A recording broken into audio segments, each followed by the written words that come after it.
Tama, koma, tangara, mera jangan nyere bojara ni, jangan nyere bojara, nyanan bojara, yurat permen wah ni, tama koma, tangara. I said, tama koma, which is the ancestors. We said, mera jangan nyere bojara. We say our eyes see the beautiful country. We say, yurat permen nyanan wah bojara. That we hope that you don't harm us while we stop, sit and rest upon this country. Welcome to Country was a very good intro. I thought Iszaac and Wayne, their presentation, it was really exceptional, I think. Just in regards to the map and their cultural connection to the country and where their family and other families fit into that area. All the way along the coast. Yeah, he gave us the names of all the different Noongar groups. Very good for the introduction and show where you come from. Feel that connection to country. I thought about the kayak tours and I've always thought about what canoeing up Bandy Creek would be like. And I know maybe making those a tour, going up Bandy Creek and showing them, stop off in certain locations where there is bush foods and native plants in the side of the stream and stuff. That'll be it'll blow people's mind, really. He said the spirits built many houses like the shells in my hand. If you go up the top now and you look down at Prevley, you'll see all the shells and all those pretty roofs on top of that up there. But grandfather came down here, this was before what they called younger spirit, Wadila, what will it come, the country. And he said he heard on the wind, he said that you're going to come and they have Taramur, their face like as the sun sinks into the ocean with the red. And they build the houses and the country begins to die. He said, I'll come now and I'll come to this place and I'll die. And he came to Undalup and he died here, and this is why it became the sorrow place. And then his grandmother Kapakan, Yarakan, and that they all came here, and his sisters, and they all passed away here. Bush rope and some vine, like along here. Do you know like that Hardenbergia, the vine you get? And you can make a nice little loop with it at the top.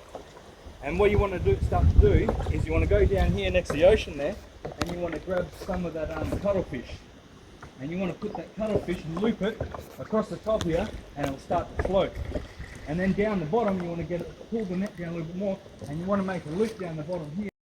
The kayaking thing, I think that'll look good on the Kepwari, and because it's such a nice area there, and doing something along there, because we did talk about that when we wanted to do the Kepwari stuff. That was in part of the planning for that. The media licence, that's something I think we should look into here.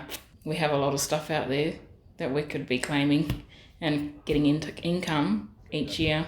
And that's what we call Old Warragan, that's his cave. And they say that Old Warragan was in the cave there, and grandmother Warragan, she used to come down all the time.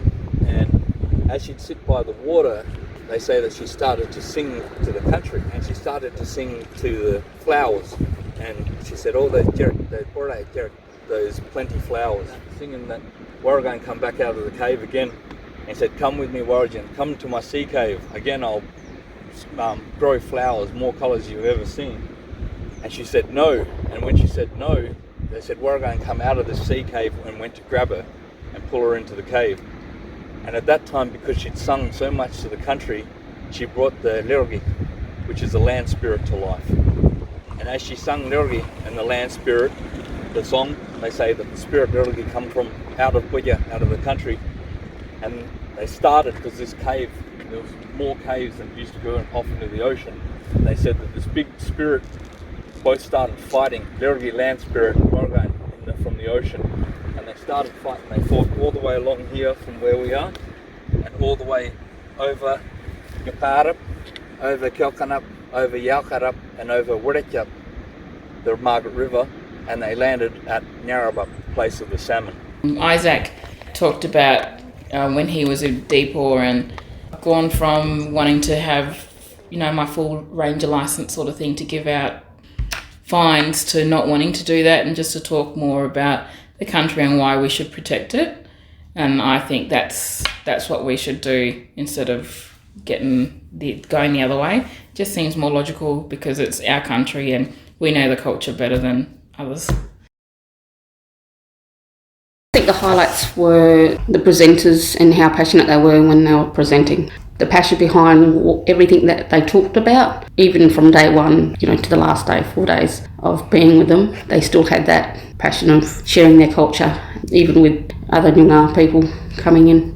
The sharing of knowledge, the amount of knowledge sharing that they wanted everyone to know, or they wanted to teach us. Like, it was really a privilege for us to be shown welcoming other Noongar people into their country. The smoking was really important. I feel like we had that smoking at the waterfall. The Dreamtime stories that came about because we were out on country. That was like second nature to them. And I feel that once we're out on country and we're talking about our country, it's going to be second nature to us. Just talking through land knowledge of where our ancestors came from. So that would really help even with the young generation of rangers coming through, like always reinforcing it. Always talking about it, so it's second nature to everyone.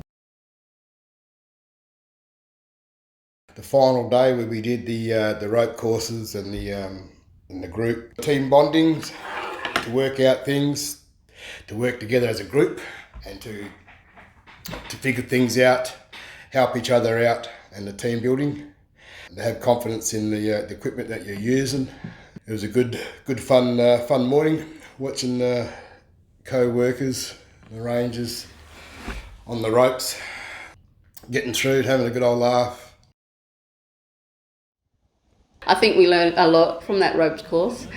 We had our comfort zones, but once we stepped out of those comfort zones, we were able to achieve more. So working alongside people that you don't usually work alongside is really good for the organisation. The highlight for me was just a personal experience of doing the ropes course at the Forest Adventures. Everything that was there was very, very challenging. I didn't think I'd do it, and I thought to myself, oh my gosh, what did I get myself into now? Am I going to really do this? And then I just had to knuckle down and just do it. The only way I was going to get out of there is if I did it, so I did it. I'm really proud of myself for doing that. 52 years old and up there, zip lining and riding a bike in the midair. Crazy, but yeah, happy that I did it. Just a smaller lighthouse we didn't walk in, but the viewing platform, I like that. That's maybe something we could do here at some places, up on Dempster Head. So having what they have, that viewing spot is just nice and open, and it thinks about the plants around it, the way that it seemed. That was nice. I also loved their meeting circle.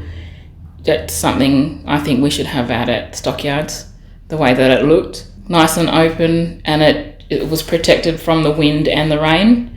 And that's something like we have here, and the way that he made it was with all natural stuff